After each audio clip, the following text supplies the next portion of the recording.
If you've not heard of the Great Longmont flood of 2021, that's understandable because it only happened to one guy. You can't sue nature for flooding your house, but you can sue a public utility like the water company. Here's Nelson Garcia.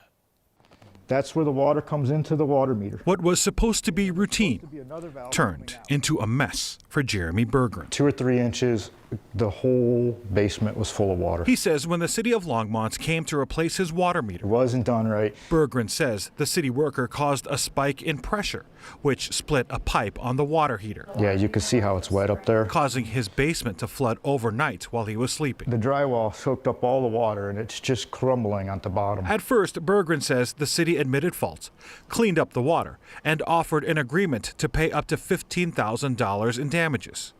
And when he didn't sign, Then all of a sudden it wasn't their fault anymore and they weren't going to fix it. this all happened in July. And this is like a third of our home destroyed. It is horrible for us. Berggren is still trying to work with the city of Longmont. Was the mess mostly... Without our knowledge, he scheduled a visit with the city's risk manager. And the scent of mold just filled the whole house. At the same time, we were there. They said they were going to rebuild it. And then they didn't. Berggren says the $15,000 offer was not nearly enough. Carpeting, all the drywall, everything was coming in 30 to 40,000.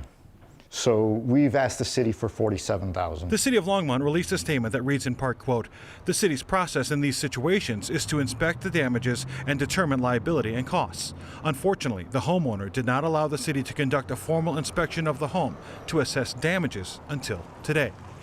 Berggren claims the city was the one who wouldn't respond. It's going to cost me 40 grand to collect 40 grand. Berggren says he might have to file a lawsuit, which would be allowed under state law. The Colorado Governmental Immunity Act allows a claim to be filed under certain areas, including a dangerous condition of public water. All I want is to have it fixed, just to have it repaired. I'm not asking for a benefit from the city or something like that. I'm just asking that they repair it. He's asking to go back to his routine. I just want the damn thing fixed. For Next, I'm Nelson Garcia. City of Longmont says it's changed out more than 20,000 of those water meters over the last several years and never ran into an issue like that one.